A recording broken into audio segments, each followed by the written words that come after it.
안녕하세요. 오늘 제가 들려드릴 이야기는 지금으로부터 25년 전인 1998년 서울의 한 평범한 택시기사였던 김정수 할아버지의 실화입니다. 여러분은 혹시 만약 로또에 당첨된다면이라는 상상을 해보신 적 있으신가요? 아마 대부분은 그런 달콤한 꿈을 꿔보셨을 겁니다. 하지만 오늘 이 이야기를 듣고 나면 여러분도 돈이라는 것에 대해 그리고 행복이라는 것에 대해 다시 한번 깊이 생각해보게 되실 겁니다. 1998년 봄, 김정수 씨는 58세의 평범한 택시기사였습니다. 강원도 춘천의 가난한 농가에서 태어난 그는 18살의 상경에 40년을 서울에서 살아왔습니다. 군 제대 후 택시 운전을 시작해 무려 35년, 서울의 구석구석을 손바닥 보듯 알았죠. 매일 새벽 4시 알람이 울리기도 전에 눈이 떠졌습니다. 오랜 세월 몸에 밴 습관이었죠. 부엌에서는 아내 영순 씨가 된장찌개를 끓이는 구수한 냄새가 났습니다. 여보, 오늘도 조심해요. 무리하지 말고. 32년을 함께한 아내의 잔소리 같은 걱정. 그땐 그게 얼마나 소중한 일상인지 몰랐습니다. 봉천동의 좁은 골목을 빠져나와 차고지로 향하는 길. 35년 동안 몰아온 택시는 이제 그의 분신이나 다름없었죠. 하루 평균 300km를 달리며 서울 곳곳을 누볐습니다. 점심은 늘 김밥 한 줄. 종로가 골목의 엄마 김밥에서 10년째 같은 메뉴를 먹었습니다. 저녁 10시가 되어서야 집으로 돌아왔습니다. 온몸이 쑤셨지만 현관문을 열면 따뜻한 밥 냄새와 함께 가족들이 반겨주었죠. 큰아들 정민이는 대학교 3학년, 작은아들 정수는 고등학교 2학년. 아버지, 오늘도 수고하셨어요.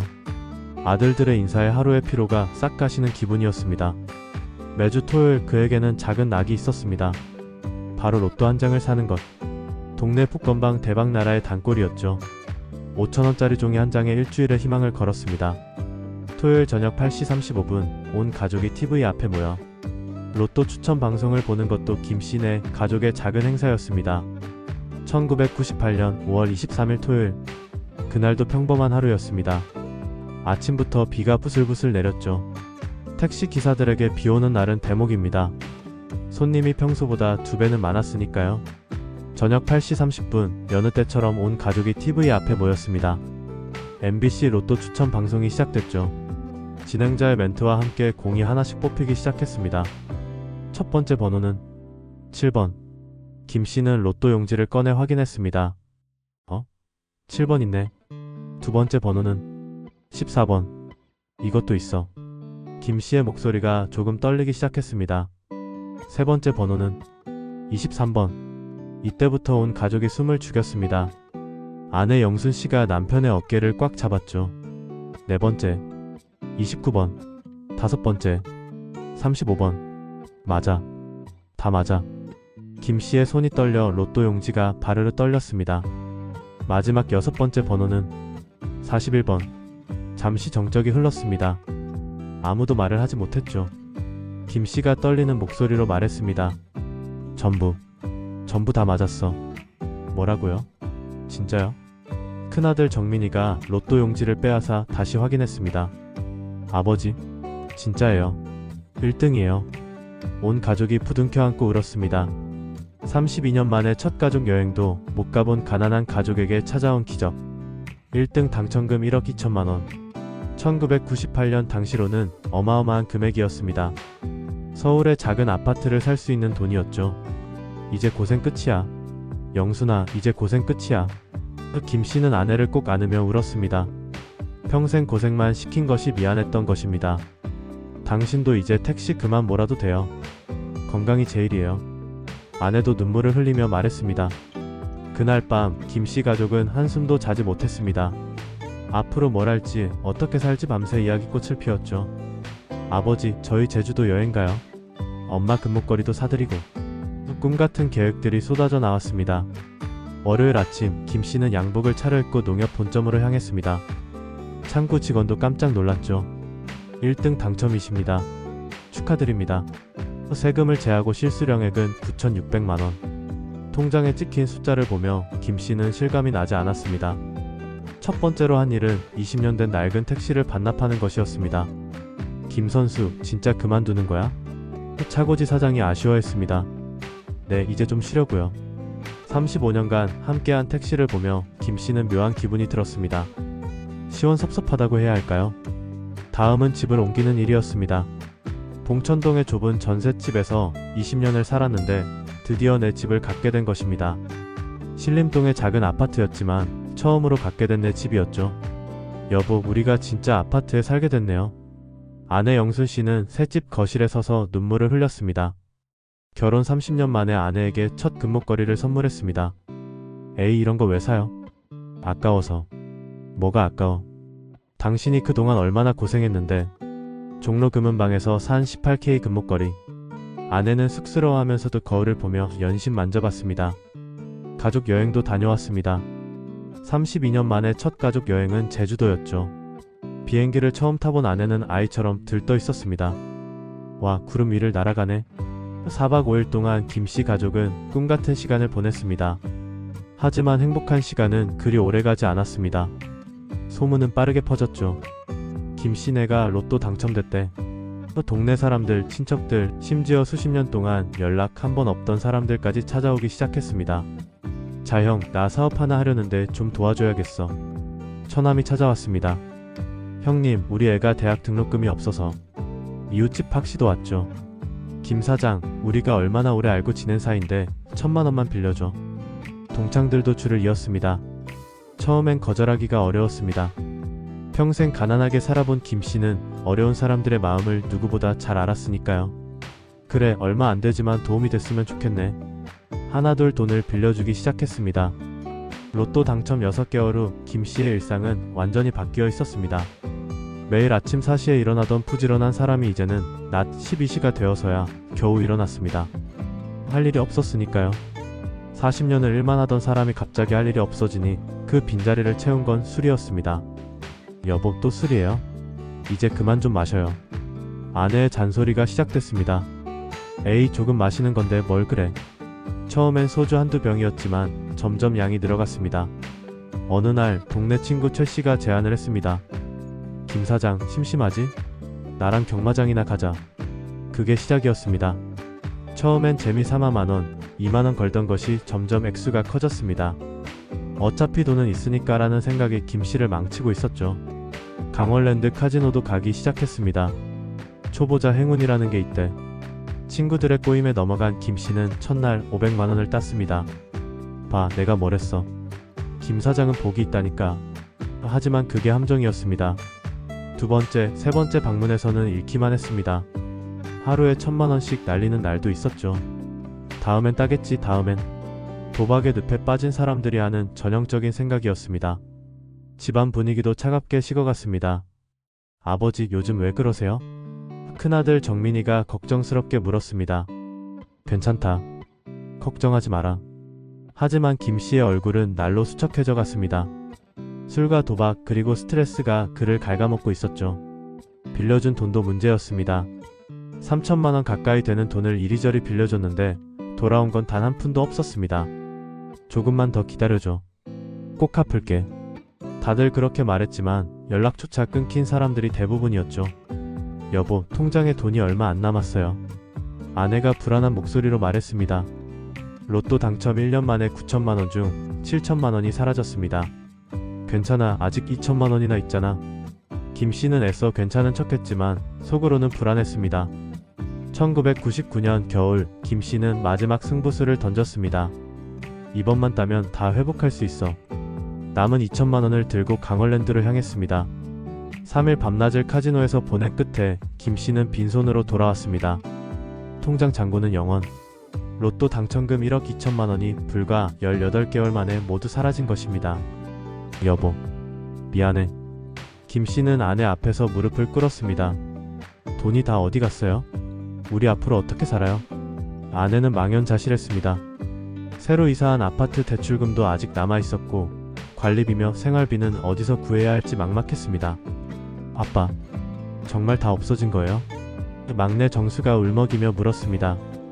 고3이 된 아들은 대학 진학을 앞두고 있었는데 등록금은커녕 당장 생활비도 없는 상황이었습니다. 미안하다. 아빠가 미안하다. 김씨는 고개를 들 수 없었습니다. 큰아들 정민이는 아무 말도 하지 않았습니다. 대학을 휴학하고 아르바이트를 시작한 아들을 볼 때마다 김씨의 가슴은 찢어졌습니다. 아버지 때문에. 정민이가 중얼거리는 소리를 들었을 때 김씨는 차라리 죽고 싶었습니다. 2000년 봄 결국 아내 영순씨가 짐을 쌌습니다. 여보, 나 친정에 좀 가 있을게요. 당신도 정신 좀 차려봐요. 32년을 함께한 아내가 떠나는 날 김씨는 처음으로 대성통곡했습니다. 영순아, 가지마. 내가 잘못했어. 다시 시작하자. 하지만 아내는 돌아보지 않았습니다. 아이들도 하나둘 곁을 떠났습니다. 정민이는 군대에 갔고 정수는 고모 집에 얹혀 살게 됐습니다. 텅 빈 아파트에 혼자 남은 김씨는 완전히 무너졌습니다. 아침부터 밤까지 술만 마셨고 끼니도 제대로 챙기지 않았습니다. 2000년 가을 김씨는 정신을 차리려 노력했습니다. 다시 시작하자. 처음부터 다시. 예전에 일하던 택시 회사를 찾아갔습니다. 사장님, 저 다시 일하고 싶습니다. 하지만 현실은 냉혹했습니다. 김선수, 미안하지만 나이도 있고 2년이나 쉬었잖아. 그리고 사장은 말끝을 흐렸습니다. 김씨가 도박과 술에 빠졌다는 소문은 이미 업계에 퍼져 있었던 것입니다. 다른 회사들도 마찬가지였습니다. 60세가 넘은 나의 2년의 공백, 그리고 안 좋은 소문. 아무도 김씨를 받아주지 않았습니다. 제발 일만 하게 해주면 정말 열심히 하겠습니다. 하지만 돌아오는 대답은 한결같았습니다. 죄송합니다. 막막한 현실 앞에서 김씨는 다시 술을 찾았습니다. 아파트 관리비가 밀리기 시작했고 전기와 가스도 끊겼습니다. 결국 아파트마저 경매로 넘어갔습니다. 김선수, 이제 어디로 갈 거야? 옛 동료가 걱정스럽게 물었습니다. 글쎄, 나도 모르겠네. 김씨의 눈은 이미 초점을 잃어가고 있었습니다. 처음엔 찜질방을 전전했습니다. 하루 10,000원이면 잘 수 있었으니까요. 하지만 그마저도 오래가지 못했습니다. 주머니에 남은 돈이 바닥나자 김씨는 거리로 나갈 수밖에 없었습니다. 2001년 겨울 서울역 지하도. 차가운 콘크리트 바닥에 신문지를 깔고 누운 김씨는 믿을 수 없는 현실 앞에서 눈물을 흘렸습니다. 불과 3년 전만 해도 로또 당첨자였던 자신이 이제는 노숙자가 되어 있었습니다. 아저씨, 처음이신가봐요? 옆에 있던 노숙자가 말을 걸었습니다. 여기도 나름 규칙이 있어요. 저쪽은 오래된 사람들 자리고 새로운 사람은 이쪽에서 자야 해요. 김씨는 고개를 끄덕였습니다. 말을 하고 싶지 않았습니다. 아니, 할 수가 없었습니다. 목구멍이 막힌 것처럼 말이 나오지 않았죠. 낮에는 서울역 광장에서 시간을 보냈습니다. 간혹 지나가는 사람들이 동전을 던져주기도 했지만 김씨는 차마 그 돈을 줍지 못했습니다. 내가 이렇게까지 떨어졌나? 자존심의 마지막 조각이 그를 붙잡고 있었습니다. 어느 날 무료 급식소에서 밥을 먹던 중 옆자리의 할아버지가 물었습니다. 젊어 보이는데 왜 여기까지 왔어? 김씨는 잠시 망설이다가 입을 열었습니다. 저 로또에 당첨됐었어요. 1억이 넘는 돈을. 할아버지는 쓴웃음을 지었습니다. 그런 사람 많아요. 돈은 있을 때 잘 써야지. 없던 사람이 갑자기 큰 돈을 만지면 탈이 나는 법이요. 2001년 12월 어느 날 김씨는 뜻밖의 사람을 만났습니다. 무료 급식소에서 봉사활동을 하던 아내 영순씨였습니다. 여보. 김씨는 아내를 보자마자 그 자리에 주저앉았습니다. 당신이 여기 있을 줄 알았어요. 영순씨의 눈에 눈물이 고였습니다. 애들이 아빠 찾아요. 정민이도 제대했고 정수도 대학 붙었어요. 미안해. 정말 미안해. 김씨는 아내의 손을 잡으려 했지만 자신의 더러운 손을 보고 멈췄습니다. 당신 아직도 모르겠어요? 우리한테 필요했던 건 돈이 아니라 가족이었어요. 당신이 택시 몰고 힘들게 일해도 우리는 행복했어요. 왜 그걸 몰랐을까요? 영순씨는 작은 봉투를 건넸습니다. 여기 10만원 있어요. 목욕탕 가서 씻고 밥 좀 제대로 드세요. 그리고 돌아올 마음이 생기면 연락해요. 하지만 김씨는 그 봉투를 받을 수 없었습니다. 난 자격이 없어. 이미 너무 멀리 와버렸어.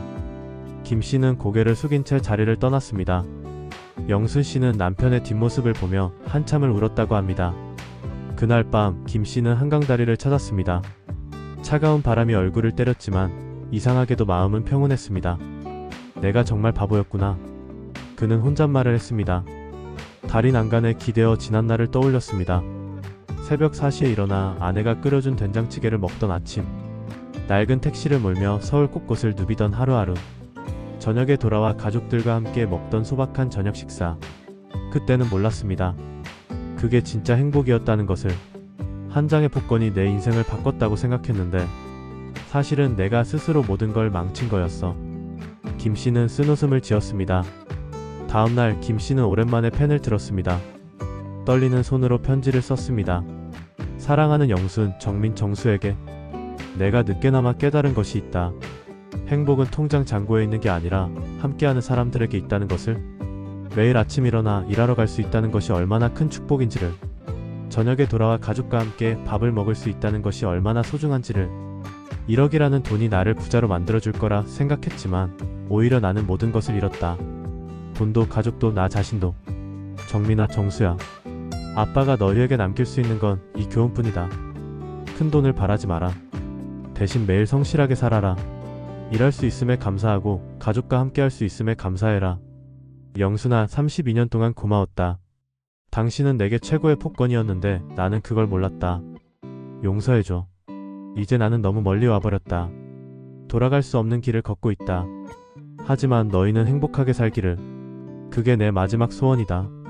편지를 무료 급식소에 맡긴 김 씨는 다시 거리로 나갔습니다. 2002년 1월의 추운 겨울이었습니다. 2002년 1월 15일 새벽 서울역 지하도에서 한 노숙자가 숨진 채 발견됐습니다. 김정수 향년 62세. 그의 곁에는 낡은 지갑 하나와 가족 사진 한 장이 있었습니다.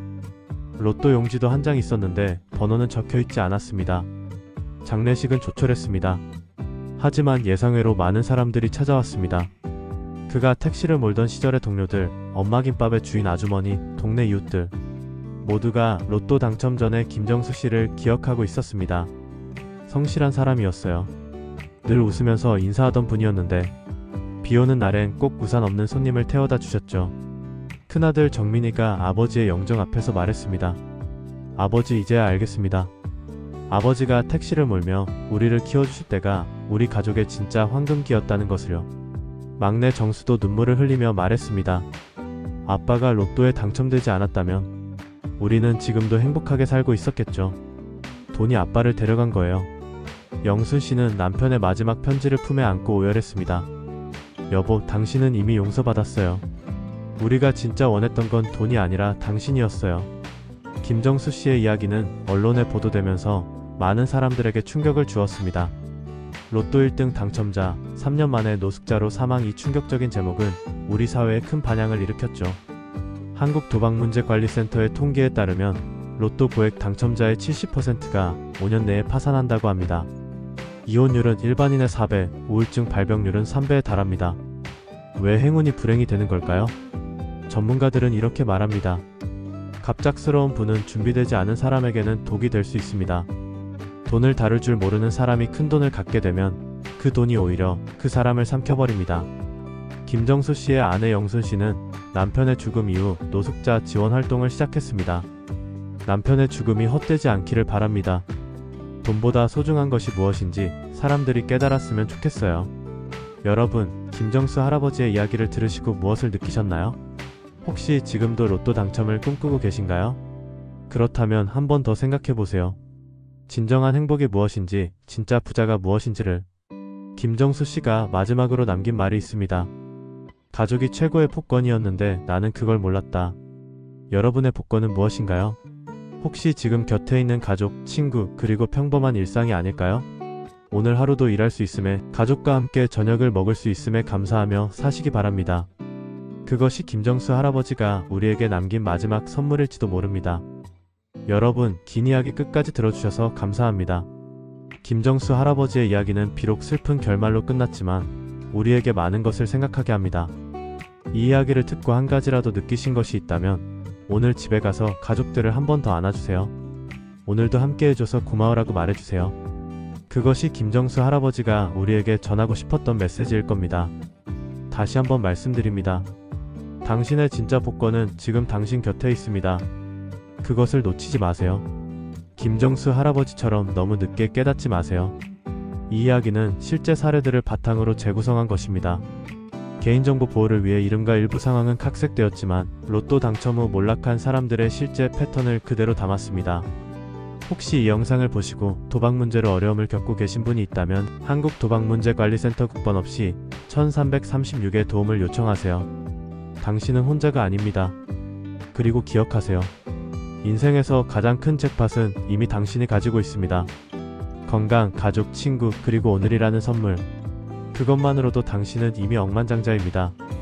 이 영상이 여러분께 작은 울림이 되었기를 바랍니다. 구독과 좋아요는 큰 힘이 됩니다. 댓글로 여러분의 생각도 들려주세요. 다음에는 또 다른 의미 있는 이야기로 찾아뵙겠습니다.